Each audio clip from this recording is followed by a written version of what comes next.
नमस्कार। खेत खलिहान कार्यक्रम में आपका स्वागत है।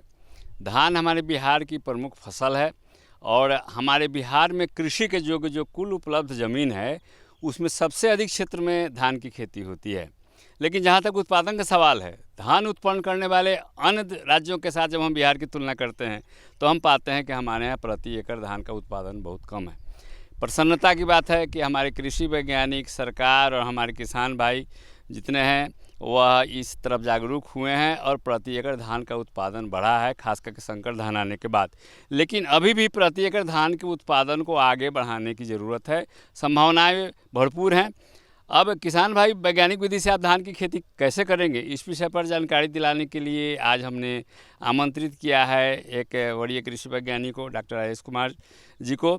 ये डॉक्टर राजेंद्र प्रसाद कृषि विश्वविद्यालय जो केंद्रीय विश्वविद्यालय है पूसा, वहाँ से संबद्ध हैं। आपका बहुत बहुत स्वागत करते हुए सबसे पहले तो हम सर ये जानना चाहते हैं कि धान की खेती में प्रति एकड़ उत्पादन तो अभी बढ़ा है और बहुत अधिक बढ़ने की संभावना भी अभी है, तो कुछ मार्गदर्शन पहले संक्षेप में किसानों को दिया जाए कि कैसे अन्य राज्यों की तुलना में हमारे बिहार में किसान जो है धान की खेती को उससे आगे ले जा सकते हैं राज्यों की तुलना से। देखिए, सबसे पहले तो मैं किसानों को राम राम कहूँगा। और सबसे बड़ी बात है कि आपने सही कहा कि उत्पादकता जो है हमारे राज्य की इधर बढ़ी है कुछ दिनों में, लेकिन अभी भी जो राष्ट्रीय उत्पादकता जो है वहाँ तक हमारी राज्य की उत्पादकता पहुँची नहीं है।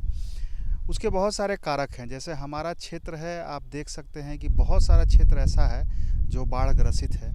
तो टोपोग्राफी हमारी ऐसी है, हमारी भूमि समतल नहीं है जो कि ज़्यादा उत्पादकता बढ़ा सके। लेकिन फिर भी जो भी ज़मीन है हमारे पास, वहाँ पे अगर आप वैज्ञानिक तरीके से खेती करें, अच्छे बीजों का इस्तेमाल करें, प्रबंधन सही करें, तो ये ज़रूरी है कि ये निश्चित है कि आपका जो उत्पादकता है राज्य का और खुद करके आपका जो उत्पादन है वो बढ़ेगा, आमदनी आय बढ़ेगी किसानों की। खरीफ का मौसम शुरू हो चुका है, किसान भाई धान का बिचड़ा लगाने की शुरुआत भी कर चुके हैं। वैसे गर्मा के मौसम में भी हमारे किसान धान लगाते थे, लेकिन अब गर्मा की खेती उतनी लोकप्रिय खेती नहीं रह गई और ख़रीफ की खेती के तरफ ही आप कृषि वैज्ञानिकों का ज़्यादा उस पर ध्यान है कि खरीफ की खेती में ही धान की खेती को शामिल किया जाए, किसान इस पर ज़्यादा ध्यान दें। सबसे पहले आता है ज़मीन का चयन।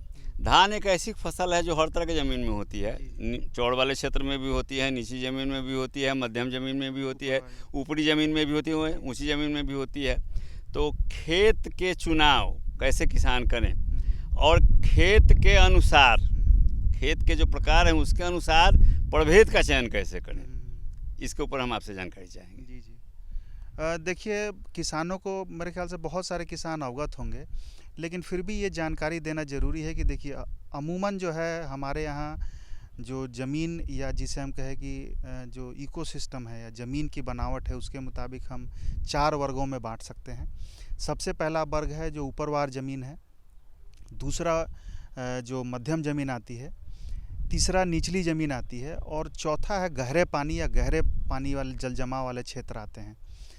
प्रभेदों का चयन जैसे आपने कहा कि उसी हिसाब से करते हैं कि अवधि के हिसाब से हम इन सब जगहों पे प्रभेदों का चयन करते हैं। जैसे ऊपरवार ज़मीन के लिए आप ये हमेशा ध्यान रखें कि कभी भी प्रभेद की जो अवधि है वो 100 या 110 दिन से ऊपर ना हो, क्योंकि उसमें आपको पानी इरिगेट करने की आवश्यकता पड़ती है, पानी देने की आवश्यकता पड़ती है, तो उसमें ज़्यादातर आपको पटवन करना पड़े।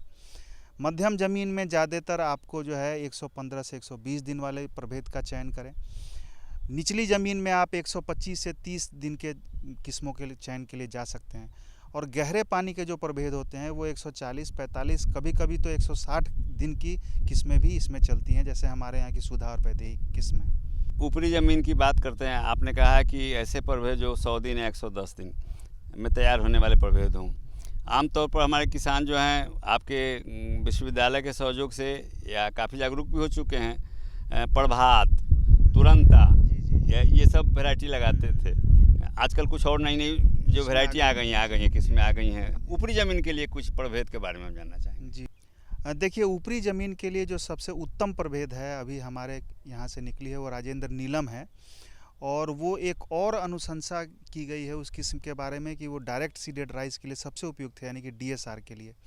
तो राजेंद्र नीलम है, राजेंद्र सरस्वती है, राजेंद्र भगवती बहुत सारे किसान जानते होंगे, वो भी ऊपरी ज़मीन के लिए ही है। इसके अलावा सहभागी धान, आपके और भी IR 164 हुआ, बहुत सारे ऐसी किस्म हैं जो ऊपरी ज़मीन के लिए उपलब्ध हैं आजकल बाज़ार में। मध्यम ज़मीन के बारे में बताएं, कुछ मध्यम ज़मीन के लिए कौन कौन से प्रभेद अच्छे होंगे? मध्यम ज़मीन के लिए हमारी जो यूनिवर्सिटी से निकली हुई किस्में हैं वो हैं श्वेता हैं, आपके राजेंद्र मंसूरी है, राजेंद्र भगवती को भी आप मध्यम ज़मीन में लगा सकते हैं। इसके साथ साथ हमारे यहाँ जो सबसे अच्छी अभी एक किस्म आई है, नई किस्म जो बहुत प्रचलित हुई है, वो है आपकी राजेंद्र भगवती का नाम बहुत किसानों ने सुना भी होगा। वो अच्छी किस्म है, उसको भी आप मध्यम ज़मीन में लगा सकते हैं। इसके साथ साथ जो हाइब्रिड्स मार्केट में आपके जो मिलते हैं वो अमूमन इसी ज़मीन के लिए उपयुक्त होते हैं, मध्यम ज़मीन या निचली ज़मीन के लिए, चाहे वो एराई 6440 गोल्ड हो या PHP 71 हो। खासकर जो निचली ज़मीन है, निचली ज़मीन में एक समय था कुछ पंकज को लगाते थे लोग, राजश्री लगाते हैं और इस तरह के भी और सारे प्रभेद थे। कुछ स्थानीय किस्में थी, तो स्थानीय किस्में ज़्यादा समय लेती थी, अगहनी धान तो किसान लगभग उसको छोड़ ही चुके हैं। तो जो नीची ज़मीन है और गहरे पानी वाले, जैसे सुधा वैदेही की बात की, उसमें कभी कभी किसान ऐसा होता है कि जो निचली ज़मीन वाली को गहरे पानी वाले में भी लगा देते हैं जहाँ उनको दिक्कत हो जाती है। तो उसको स्पष्ट रूप से दोनों को अलग अलग करते हुए निचली ज़मीन के लिए कौन सा प्रभेद होगा और गहरे पानी के लिए खासकर चौड़ क्षेत्र का जो इलाका आता है उसके लिए कौन सा प्रभेद बेहतर होगा? देखिए, ये सही में किसानों को समझना पड़ेगा कि जो अभी किस्में आ रही हैं वो हर एक वातावरण के लिए बनी होती हैं और उन्हीं किसानों का भी कार्य यही होता है कि आप सही किस्म के चयन करें। जैसे जो निचली ज़मीन की आप बात कर रहे हैं, वहाँ हमेशा पानी जो है वो 30 सेंटीमीटर से 45 सेंटीमीटर तक पानी लगा रहता है। तो उन सब ज़मीनों के लिए सबसे उपयुक्त हमारे यहाँ राजश्री थी। अभी भी आपको राजश्री का बीज मिलेगा और बहुत ही पॉपुलर है राजश्री किस्म। इसके अलावा राजेंद्र मंसूरी एक है, स्वर्णा बहुत सारे लोग जानते होंगे जिसका दूसरा नाम MTU 7029 है, BPT 5204 जिसको हमको नाटा मंसूरी कहते हैं वो भी है। ये सारी किस्में इसी ज़मीन के लिए थी जहाँ पे कि अवधि इनकी 135 से लेके 140 दिन की अवधि थी और ये इस ज़मीन के लिए उपयुक्त थी। अब आप बात कर रहे हैं गहरे पानी की, तो गहरे पानी में भी देखिए 2 तरीके के चीज़ हैं जो हमारे यहाँ, एक तो जल जमाव होके बहुत दिनों तक वो जल जमाव बना रहे और एक दूसरा ऐसा क्षेत्र होता है जहाँ पे कि 15 दिन के लिए जल जमा हुआ फिर सारा पानी निकल गया, तो उसे हम अपने टेक्निकल टर्म में फ्लैश फ्लड एरिया कहते हैं। फ्लैश फ्लड वाले जो एरिया है यहाँ पे आप जो है सब-1 के जो भी किस्में आई हैं, स्वर्णा सब-1 आपने नाम सुना होगा, IR 64 सब-1 सुना होगा, BPT 5204 सब-1 सुना होगा, ये सब इन सब जगहों के लिए जहाँ पे 15-20 दिन पानी रहे इसके बाद निकल जाए, इसके लिए उपयुक्त है ये सब किस्में। लेकिन जहाँ पे जल जमाव हो 1 महीने या 2 महीने के लिए लगातार, उन सब जगहों के लिए आपको सुधा है, वैदेही है, जलधि है, जलप्रिया है, ये सब किस्में जो हैं, या जैसे आपने बताया पंकज भी इसी तरह के वातावरण के लिए थी जहाँ पे कि 1-2 महीने तक पानी लगा रहे, स्टैग्नेशन जिसे हम कहते हैं, पानी लगा रहे। और इन सब किस्मों की ऊंचाई करीब 2 मीटर, 1.5 से 2 मीटर तक बढ़ जाती थी, जो कि पानी से ऊपर निकल जाए। पानी से हमेशा जैसे पानी बढ़ता था ये ऊपर बढ़ते जाते थे। तो हम लोगों ने गांव में भी कभी कभी देखा था कि नाव पे भी चढ़ के लोग काटने जाते थे बालियाँ। तो ये उन सब जगहों के लिए जहाँ पे 1-2 महीने पानी लगा रहता है। लेकिन सावधानी इसमें यही बरतनी है कि इसका आपको अप्रैल में सीधी बुआई कर देनी है, जिससे कि जब पानी जमा हो खेत में आपके, शुरू हो जमा मानसून के समय में, तब तक इसकी अच्छी खासी ऊंचाई बढ़ चुकी हो। बिचड़ा गिराने की बात आती है, नर्सरी प्रबंधन जिसको आप बोलते हैं। 2 तरह से हमारे किसान बुआई करते हैं। एक तो मूंग के साथ फागुन में सीधी बुआई करते थे, जिसको बाउग विधि कहते थे। मूंग तोड़ने के बाद उसी में धान रहता था, खास करके जो गहरे पानी वाला जो क्षेत्र है वहाँ उसमें। और एक है आपको बिचड़ा तैयार करना। बिचड़ा तैयार करने की विधि भी हमारे किसान 2 तरह से करते हैं। एक तो सूखी विधि करते हैं और एक गीली विधि करते हैं, कीचड़ में उसको तैयार करते हैं कादो करके। उसकी विधि क्या होगी और कौन सी विधि ज़्यादा कारगर है और किसानों के लिए ज़्यादा सहूलियत वाली है और ज़्यादा उसमें उनको बिचड़ा प्राप्त हो सके, सीडलिंग ज़्यादा प्राप्त हो सके? देखिए, ज़्यादा बिचड़ा प्राप्त हो आपको, इसके लिए कुछ आपको बातों पे सावधानियां बरतनी होंगी जब आप बिचड़ा तैयार कर रहे हैं। तो सबसे पहले तो आपको ये बताएं कि हमारे यहाँ तैयार करने की जो बिचड़ा तैयार करने की विधि है वो 3 है असल में, कमलनाथ जी। एक आपको और जोड़ के बताएं कि एक आपका डैपोक विधि भी है, जो लोग अब बहुत ज़्यादा वो भी प्रचलित है, डैपोक विधि। तो 3 विधि यानी कि आपका सूखे में, एक जलई जिसे हम कहते हैं यानी कि वेट मेथड, और एक है डेपोग मेथड। इन तीनों विधियों से आप बिचड़ा को तैयार कर सकते हैं। सीधी जो जो हम कहते हैं ड्राई, जिसे हम कहते हैं ड्राई मेथड, जिसे हम ड्राई मेथड से बिचड़ा तैयार करते हैं, वहाँ पे आप 1 से 2 बार अपने तावा जिसे कहते हैं डिस्क प्लाउ से खेत को पलट लें। इसके बाद रोटावेटर से उसको तैयार कर लें अच्छी तरीके से, और सीधे आप आरियों में क्या करें कि मेड़ बना के और उस पर आप सीधे सूखे अपने धान के बीजों को डाल सकते हैं। तो ये तो हो गई सूखी विधि। जो हम वेट मेथड कहते हैं उसमें ये है कि आप कदवा कर लें खेत में। कदवा करने से क्या होगा, नीचे एक हार्ड पैन जिसे हम कहते हैं हार्ड पैन बन जाता है और पानी जो है उस खेत से सूखेगा नहीं जल्दी। तो कदवा करके और तब उसमें हम छिड़काव करते हैं बीज का, जिसे हम जलई भी कहते हैं गांव के सब भाषा में। और तीसरी विधि एक डेपोग है। डेपोग में एक्चुअली में खेत में हम नहीं इसे तैयार करते हैं, या आप चटाई के ऊपर, प्लास्टिक के पॉलीथीन के चटाई के ऊपर आप इसे तैयार कर सकते हैं। आप करीब करीब आधी आधी मात्रा मिट्टी की और गोबर की खाद की मिला के और करीब 10 सेंटीमीटर से 15 सेंटीमीटर एक परत बना लें और ऊपर छिड़काव कर लें बीज का। तो ये एक असल में ये विधि इसलिए अब डेपोग विधि अपनाई गई कि आप 1 हेक्टेयर के ज़मीन के लिए बिचड़ा 30 मीटर स्क्वायर ज़मीन में भी तैयार कर सकते हैं। जबकि जो गीली और सूखी विधि है, इससे आपको करीब 800 से लेके 1000 वर्ग मीटर ज़मीन की ज़रूरत पड़ेगी 1 हेक्टेयर के लिए। तो आप समझ सकते हैं कि ज़मीन की ज़रूरत कम पड़ेगी आपको डेपोग में तैयार करने से, सिर्फ 30 मीटर स्क्वायर। और दूसरा ये कि ये जल्दी बिचड़ा तैयार होता है, नहीं कि 14 दिन के बिचड़े को आप सीधे रोपाई के लिए ले जा सकते हैं। डेपोग विधि की बात करते हैं तो वो आजकल मजदूरों की समस्या है जी। किसानों के पास में मशीन भी उपलब्ध हो रहे हैं। जी जी। कहीं ना कहीं से मशीन उनको मिल जाता है। जो कृषि संस्थान है वहाँ से भी ले सकते हैं, चाहे बहुत से ऐसे बड़े किसान हैं जिनके पास उपलब्ध है, किराए पर देते भी हैं। डेपोग विधि से जो बिचड़ा तैयार होगा वह तो केवल मशीन से ही उसकी रोपाई होगी, हाथ से तो रोपने में दिक्कत होगी? नहीं कमलनाथ जी, ऐसा नहीं है। इसीलिए हमने कहा कि देखिए, इसका जो आप बेड तैयार करते हैं वो बहुत मायने रखता है। ये 2 तरीके की चीज़ हैं। एक तो जो हम पैडी ट्रांसप्लांटर यूज़ करते हैं मशीन वाला, उसमें भी जो आप बिचड़ा का रखते हैं काट करके, वो भी इसी तरीके से तैयार होता है बिचड़ा, यानी कि पॉलीथीन शीट पे तैयार होता है। लेकिन जैसे हमने पहले ही कहा कि इसमें जितनी मात्रा आप गोबर की खाद की मिलाएंगे, यानी कि आधी आधी मात्रा, आधी मिट्टी की आधी गोबर की खाद की मात्रा मिलाते हैं, तो होता क्या है कि इसमें मॉइस्चर भी बना रहता है और दूसरा ये मिट्टी जो है बहुत भुरभुरा हो जाता है। तो इसीलिए जो हम तैयार करते हैं डेपोग विधि से, जब इनको आप हटाइएगा तो ये बहुत आसानी से हट जाते हैं। अगर बहुत कड़ी मिट्टी रहती है और मिट्टी के द्वारा पकड़ा हुआ रहता है ये बिचड़ा, तब आपको जो है निकालने में थोड़ी दिक्कत होती। लेकिन अमूमन किसान जो करते हैं, जिनको तजुर्बा है, वो उन्होंने देखा होगा कि जब आप ज़्यादा इसमें कंपोस्ट मिला दीजिएगा तो बहुत आसानी से ये निकल भी जाते हैं। तो आप हाथ से इसकी बुआई कर सकते हैं।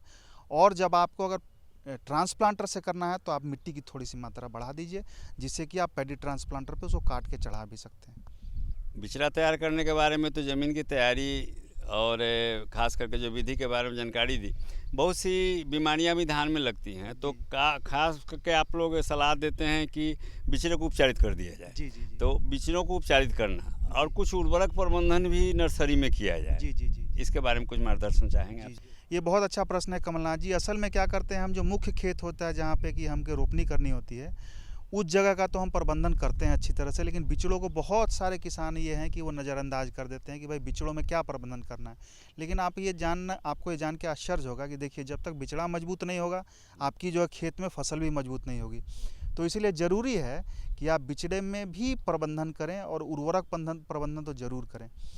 कुछ छोटी छोटी चीज़ों की आपको जानकारी होनी चाहिए, जिसकी सावधानी आप बरतें। सबसे पहले तो कहीं से भी आप बीज लाएँ, तो हम गांव में भी देखते थे अपने बुजुर्गों को कि वो नमक का घोल बनाते थे, यानी कि 10 लीटर पानी में 1 किलो नमक घोल दिए, या नहीं भी घोले तो आप सीधे सीधे पानी में भी उन सभी बीजों को डाल दीजिए, और ऊपर के जो ऊपर जो छतला रहे हैं बीज, जो ऊपर आ रहे हैं बीज, उन सब बीजों को आप हटा दीजिए।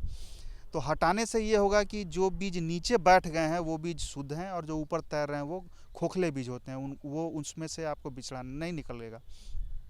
अब जब ये बीज आपको निकल के बाहर चले आएँ, तो ज़्यादातर जहाँ से आपने जो रजिस्टर्ड संस्थानी हैं या गवर्नमेंट एजेंसीज़ हैं, वहाँ से अगर आपने बीज लिया तो उपचारित बीज ही आपको देते हैं, कैप्टन या थीरम से उपचारित। लेकिन अगर मान लीजिए आप स्वयं अपना बीज इस्तेमाल कर रहे हैं तो आप ये कैप्टन, थीरम, कार्बोफ्यूरॉन, ये 3 फंजीसाइड हैं जिनको आप यूज़ कर सकते हैं उसको ट्रीटमेंट करने के लिए। तो ये इसकी मात्रा करीब करीब 1 से 2 ग्राम 1 केजी सीड के लिए ज़रूरत पड़ती है। आप इसका ट्रीटमेंट करिए और तब इसको लगाइए। लगाने में सबसे बड़ी सावधानी ये आप ध्यान दीजिएगा कि जब आप इन बिचड़ों को लगाएं तो अगर संभव हो सके तो इसको 24 घंटा तक फुला के और तब लगाएं पानी में, वो सबसे बेहतर होता है। उससे क्या होता है कि अंकुरण क्षमता बढ़ जाती है बीजों की, उसकी फिजियोलॉजिकल एक्टिविटी शुरू हो जाती है। उसके साथ साथ जैसे हम अभी बात कर रहे थे उर्वरक प्रबंधन की, तो जैसे आपको पहले हमने बताया कि करीब 700 से 800 मीटर वर्ग ज़रूरत पड़ता है 1 हेक्टेयर के लिए। उतने ज़मीन के लिए आपको 10 से 12 किलो यूरिया की ज़रूरत पड़ेगी, 12 से 15 किलो लगभग जो है सिंगल सुपर फॉस्फेट की ज़रूरत पड़ेगी, आपको 4 से 5 किलो म्यूरेट ऑफ पोटाश की ज़रूरत पड़ेगी और 2 से 2.5 केजी आपको जिंक सल्फेट की ज़रूरत पड़ेगी उस नर्सरी 700-800 मीटर एरिया के लिए। अब आपने भी कहा अभी थोड़ी देर पहले कि खेत जो है वो बोरों में भी लोग करते हैं और गर्मा में भी करते हैं। जब ठंडे मौसम में आप अगर बिचड़ा ये तैयार कर रहे हैं खेतों में, यानी कि बोरो सीजन के लिए, उस समय में ये ज़रूर ध्यान दें कि ये इन सब खाद जो उर्वरक है इतने ही पड़ेंगे। केवल आपको जो फॉस्फोरस डालना है PTO5, इसकी मात्रा का लगभग दुगनी हो जाती है, क्योंकि ये आपको शीत से या जो ठंड से है ये बिचड़ों को बचाते हैं। अब है मुख्य भूमि में रोपाई। जल का प्रबंधन कैसे करें, उसके पहले खेत की तैयारी भी आवश्यक है। और रोपने में सबसे बड़ी बात है किसान जो है बिना पंक्ति के रोपते हैं। अब आप कहते हैं कि पंक्ति में शक्ति है। जी जी जी जी। तो आमतौर पर 90% किसान जो है, प्रतिशत किसान, वो आपका वो पंक्ति में नहीं बोते हैं, रोपते हैं धान की रोपाई। विधि क्या होगी धान की रोपाई की? कितने दिन का बिचड़ा इस्तेमाल किया जाए जो उसमें कल्ले अधिक निकलें, और वो किसान को उसमें क्या सावधानी बरते रोपने के समय, मुख्य रोपाई करते समय? जी जी। अब देखिए ज़्यादातर जो हमारे उदाहरण जो आते हैं किसानों की तरफ से, उनमें हम ये देखते हैं कि वो कहते हैं कि नहीं सर, हमें आप कह रहे हैं कि एक आप बिचड़ा सिर्फ लगाइए, जबकि जो अनुशंसित है वो 2 से 3 बिचड़ा खेतों में लगाने की अनुशंसा की गई है। तो हम किसानों को ये कहना चाहेंगे, देखिए हमारे जो बीज दर का भी जो निर्धारण है वो इसी आधार पे किया गया है कि आप देखें जो हमारे कोर्स सीड वाले हैं किस्में, जैसे जिसमें मोटे दाने हैं जिनको हम कहते हैं, उनमें 30 केजी प्रति हेक्टेयर का बीज दर निर्धारित है। जो फाइन है उनमें 20 केजी प्रति हेक्टेयर का दर निर्धारण है, और जो हाइब्रिड है ये आपको 14 से 15 किलो प्रति हेक्टेयर का बीज दर निर्धारण है। तो ये ऐसा नहीं है, बहुत सघन और घने अनुसंधान के बाद ही ये अनुशंसा दी जाती है। तो आप इस चीज़ की जानकारी वैज्ञानिक से ले सकते हैं, पूछ सकते हैं कि भाई ये चीज़ें हैं तो हमें करना क्या, सावधानियाँ क्या बरतनी है, वो ज़्यादा ज़रूरी है।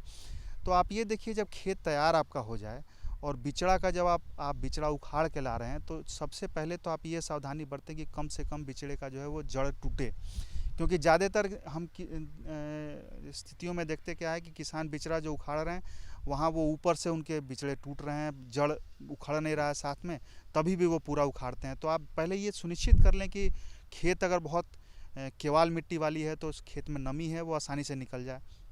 जहाँ पे दोमट है या बलुई मिट्टी है वहाँ तो दिक्कत नहीं हो, तो बहुत आसानी से निकल जाते हैं। इसीलिए खेत जब आप नर्सरी की तैयार करते हैं तो हमेशा ये कहा जाता है कि कम से कम 1 टन गोबर की खाद ज़रूर डालें, जिससे कि जो है वो भुरभुरापन बना रहे मिट्टी के अंदर और मॉइस्चर भी बना रहे। जब आप बिचड़ा उखाड़ के लाते हैं खेतों में, तो ये भी छोटी सी ये सब तजुर्बे से समझ में आता है। किसानों को आप दूरी नाप के नहीं बता सकते हैं, लेकिन जब वो लगाते हैं तो वो खुद ही अगल बगल इतने दूरी मेंटेन करके खड़े हो जाते हैं कि एक से दूसरे किसान के बीच में हम इतनी दूरी बना लें कि जो हमारा रिकमेंडेड 20 सेंटीमीटर या 25 सेंटीमीटर की दूरी है वो बन जाए। दूसरा ये है कि कभी भी बहुत कस के आप अंगूठे से ज़मीन के अंदर ना दबाएं, वो भी क्या करता है, सीडलिंग नाजुक होते हैं तो वो नुकसान पहुंचाते हैं। और हमेशा ये ध्यान रखें कि 25 दिन से ऊपर का बिचड़ा ना लगाएं, कोशिश करें कि 25 दिन से नीचे का बिचड़ा लगाएं। जैसे ही 25 दिन से ऊपर का बिचड़ा आप लगाते हैं कि उनके मृत्यु दर बढ़ जाती है बिचड़ों की, और साथ ही साथ आपके उपज को भी प्रभावित करती हैं। केवल डेपोग ही ऐसा विधि है जिसमें आप 14 से 15 दिन के बिचड़े को लगा सकते हैं। मुख्य रोपाई में उर्वरक प्रबंधन, जी जी, इसके बारे में जानना चाहेंगे। कंपोस्ट और रासायनिक खाद का प्रयोग और साथ साथ नाइट्रोजन का उपरिवेशन, इसके बारे में कुछ जानकारी दीजिए। जी जी।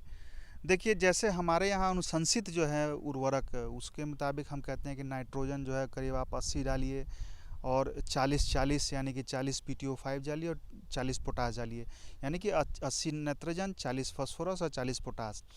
लेकिन ये आप कभी भी किसानों से बात करेंगे या जब गांव पे जाएंगे तो ये देखें कि नाइट्रोजन की मात्रा वो बहुत डालते हैं कि कुछ केसों में हमने देखा है कि 120 kg नाइट्रोजन तक वो खेतों में डालते हैं।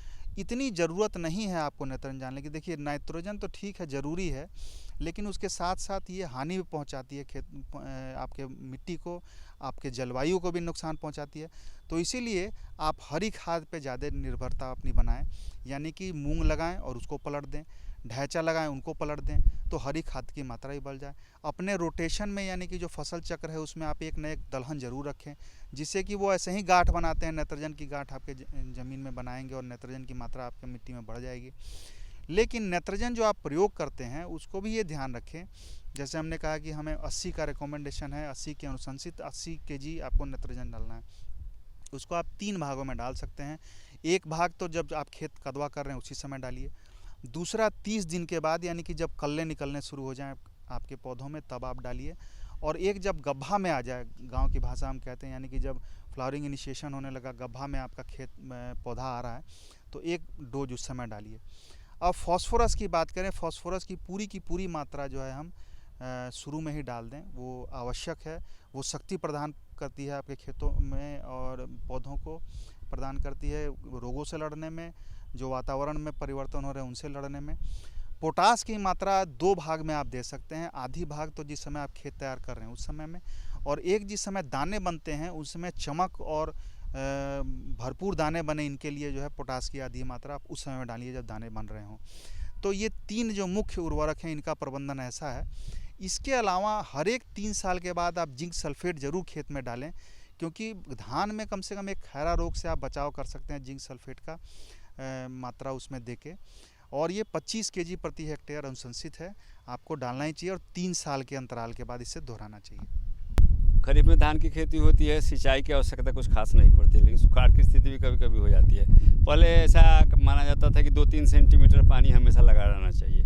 आप कहते हैं कि नहीं, अब उसकी ज़रूरत नहीं है, नमी बनी रहनी चाहिए, और नमी जब कमी हो तो सिंचाई कीजिए। जल प्रबंधन के बारे में कुछ जानना चाहेंगे? नहीं, आवश्यक है, बहुत ज़रूरी है। देखिए जल प्रबंधन तो अति आवश्यक है। तो हम ये कहेंगे कि किस्में बनी ही उसी तरीके से, हालांकि हमारे क्षेत्र में तो जल की उतनी समस्या नहीं है, हमारे यहाँ जल भरपूर है। कुछ क्षेत्रों में दिक्कत है, जैसे आप देख लें कुछ गया का इलाका है जहाँ पे बहुत ज़्यादा टेम्परेचर जाता है गर्मियों के दिनों में, वाटर टेबल थोड़ा नीचे हो रहा है, तो इन सब जगहों में दिक्कत है अभी। लेकिन फिर भी हम कहेंगे कि देखिए जल बचाव तो करना ही चाहिए, और जल प्रबंधन में सबसे ज़्यादा महत्वपूर्ण चीज़ है जो आपको आवश्यक है वो ये है कि जो ऊपरी ज़मीन है जहाँ पे आपने कम अवधि के प्रभेदों का चयन किया, इसीलिए हमने कहा कि आपने चयन किया है, तो उसमें आप हमेशा कोशिश करें कि आपके खेत में नमी बने रहे जब तक पौधों में दाने ना चले आएँ। और ये भी ज़रूरी चीज़ है कि जब दाने एक बार बन जाते हैं, भर जाते हैं, बहुत सारे खेतों में हम देखते हैं उसके बाद भी खेतों में पानी लगे हुए हैं, लोग खेत में दे रहे हैं, आप ये मान के चलिए कि जब एक बार दाने आ गए, आपके कल्ला निकल गया, तो उसके बाद आपको इरिगेशन देने की ज़रूरत है नहीं, आपको पटवन करने की ज़रूरत है ही नहीं बिल्कुल, क्योंकि खेत में जो नमी बनी हुई है उसी को नमी के आधार पे वो अपना दाना भी भर लेंगे और दाना बना भी लेंगे। लेकिन जो निचली ज़मीन है, अगर मान लीजिए ऐसी स्थिति आती है जहाँ पे कि निचली ज़मीन में पानी सूख गया, पानी नहीं हो रहा है, तो उसमें आपको कम से कम 2 से 3 पटवन देने की आवश्यकता पड़ेगी, क्योंकि उसमें आपको 10 से करीब 15 सेंटीमीटर पानी बनाए रखने की ज़रूरत पड़ती है। धान रोग और कीड़ों के प्रति बहुत संवेदनशील है, खास करके उसमें अंगमारी है, उसके बाद झुलसा है, कई बीमारी लगती है, और उसमें कीड़ों का भी प्रकोप होता है, गंधी कीट का प्रकोप होता है, तो उसमें धड़ छेदक कीड़े भी लगते हैं। जी तो बीमारी और कीड़ा बिल्कुल संक्षेप में। देखिए आप सही कह रहे हैं कि कीड़ा और बीमारियों का प्रबंधन भी ज़रूरी है। तो देखिए ज़्यादातर जो रोग लगते हैं, जैसे आप या शीत ब्लाइट की बात करें या अंगमारी की बात आप कर रहे हैं या बैक्टीरियल लीफ ब्लाइट की बात करें, तो इन सब बीमारियों के लिए ज़्यादातर जो बैक्टीरिया से होते हैं, जैसे बैक्टीरियल लीफ ब्लाइट, इसमें आप स्पेक्ट्रोसाइक्लिन यूज़ कर सकते हैं, या जो आपके फंगस से लगने वाले बीमारी हैं उनमें आप जो है कार्बोफ्यूरॉन, ज़्यादातर हम मार्केट में साफ के नाम से मिलता है, जो कि आपको कार्बेंडाजिम और मैनकोजेब का कम्बिनेशन है। तो कार्बेंडाजिम, मैनकोजेब ये फंजीसाइड्स है जिनको आप फंजीसाइडल डिजीज़ के लिए यूज़ कर सकते हैं। लेकिन जो कीट हैं, कीट के लिए आपको जो है कार्बोफ्यूरॉन यूज़ कर सकते हैं, आप फोरेट यूज़ कर सकते हैं। लगभग जो है आपको 75 ग्राम या 100 ग्राम नर्सरी के लिए, और इतना ही करीब 1 से 1.5 केजी आपको जो है मुख्य खेत के लिए आवश्यकता पड़ती है। डॉक्टर साहब, आपने हमारे किसान भाइयों को बहुत अच्छी जानकारी दी, दूरदर्शन को सहयोग किया, इसके लिए आपको दूरदर्शन परिवार की तरफ से बहुत बहुत धन्यवाद। किसान भाइयों, वैज्ञानिक विधि से आप धान की खेती कैसे करेंगे, इस विषय पर एक विद्वान कृषि वैज्ञानिक से हमने जानकारी आपको उपलब्ध कराने का प्रयास किया है। हम आशा करते हैं कि इनके द्वारा जो दी गई जानकारियाँ हैं निश्चित रूप से आपके लिए लाभान्वित साबित होंगी। तो अभी हमारे खेत खलिहान कार्यक्रम का समय समाप्त हो रहा है। मिलते हैं खेत खलिहान के अगले अंक में। चाहेंगे आपसे अनुमति तो दीजिए हमें अनुमति, और बने रहिए DD बिहार के साथ। नमस्कार।